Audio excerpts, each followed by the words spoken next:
Between 30 and 50% of the population will suffer from a sleep disorder at some point in their lives. Sleep is often framed as a passive state of rest, a quiet period where the body simply powers down and awareness fades. In reality, sleep is an intensely active physiological state. It requires precise, continuous coordination across multiple systems to maintain the transition between consciousness and rest. To understand how sleep disorders operate, we can map them as specific mechanical, neurological, or chemical failures. We can locate these breakdowns across three main zones: the prefrontal cortex and amygdala regulating arousal, the brainstem managing motor control, and the airway handling respiration. We will investigate four major domains where these systems fail: insomnia, parasomnias, apnea, and narcolepsy.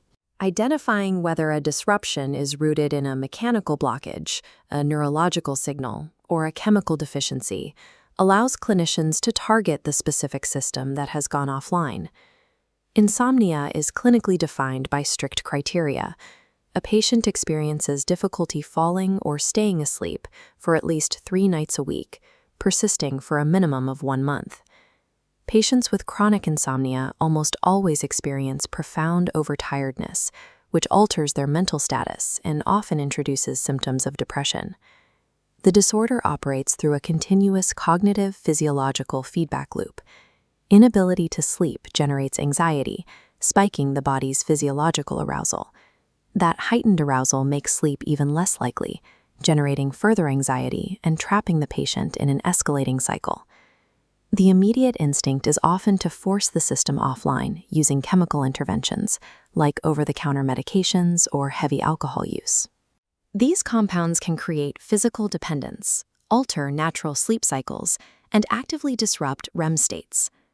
Consider a stressed college student drinking an entire bottle of cold medicine to force themselves to sleep before finals. It is a crude workaround, treating the symptom but ignoring the underlying mechanics of the loop. The clinical solution requires breaking that cycle. Cognitive behavioral therapy for insomnia, combined with strict sleep hygiene protocols, trains the brain to separate the sleep environment from the anxiety response. Insomnia is an active, escalating failure of the brain's arousal regulation system. The second domain, parasomnias, involves unwanted disruptive motor activity or physical experiences occurring during sleep. We separate sleep into 2 states. In non-REM, brain activity is low, but the skeleton remains active. In REM, the brain is active, but muscles are paralyzed. Sleepwalking is a non-REM parasomnia, occurring when the skeletal system retains motor freedom. The danger here is that the sleeper can execute highly complex behaviors, ranging from driving a car to committing violence.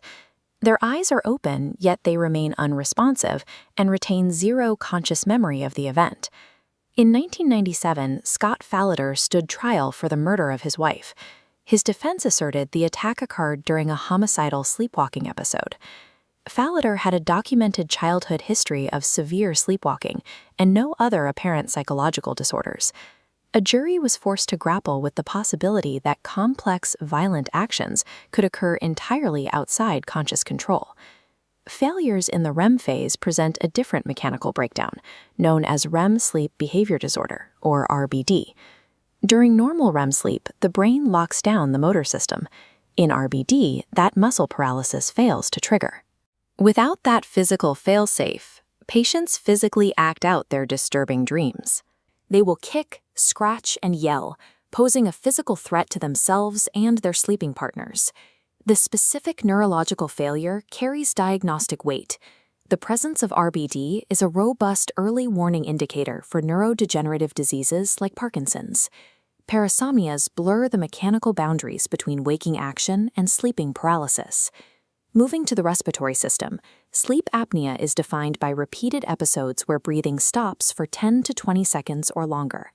These suffocating episodes cause repeated brief arousals throughout the night, leading to profound waking fatigue, loud snoring, and exacerbated cardiovascular disease. Clinicians divide apnea into 2 system failures. In obstructive apnea, the actual tissue of the airway collapses during sleep, physically blocking airflow.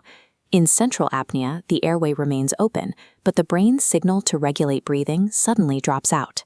The primary engineering solution for the physical collapse of obstructive apnea is the CPAP machine. The device operates as a pneumatic splint.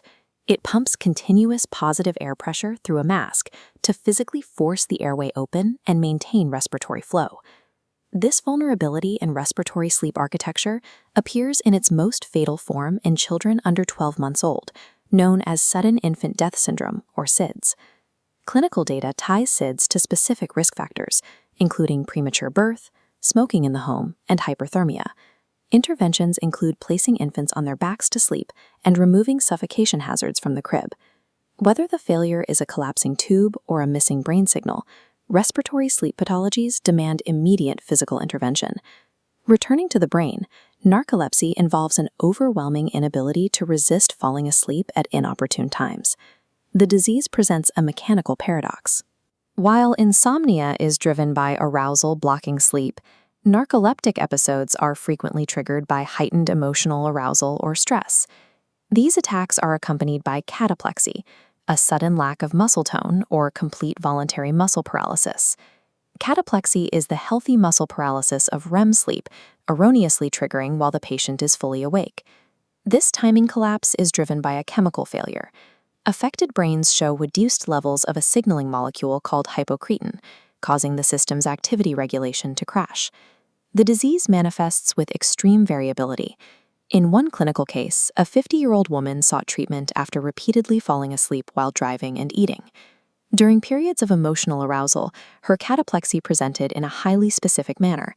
She experienced sudden muscle weakness confined strictly to the right side of her body. Current pharmacological treatments rely on psychomotor stimulants to artificially increase neural activity. However, mapping the hypocretin deficiency provides a target for future replacement therapies. Narcolepsy proves that sleep is governed by a precise and vulnerable chemical timing system. The human body operates as an integrated machine, with every sleep pathology we've discussed appearing as a localized breakdown within this broader network. Sleep is a highly coordinated symphony of cognitive, motor, and respiratory systems. Treating a sleep disorder requires identifying the precise mechanism of failure, whether it's an anxiety loop, muscle atonia breaking down, a collapsed airway, or a missing chemical signal. By mapping these specific system failures, we uncover the complex mechanical architecture that governs our neurobiology during the hours we aren't awake to witness it.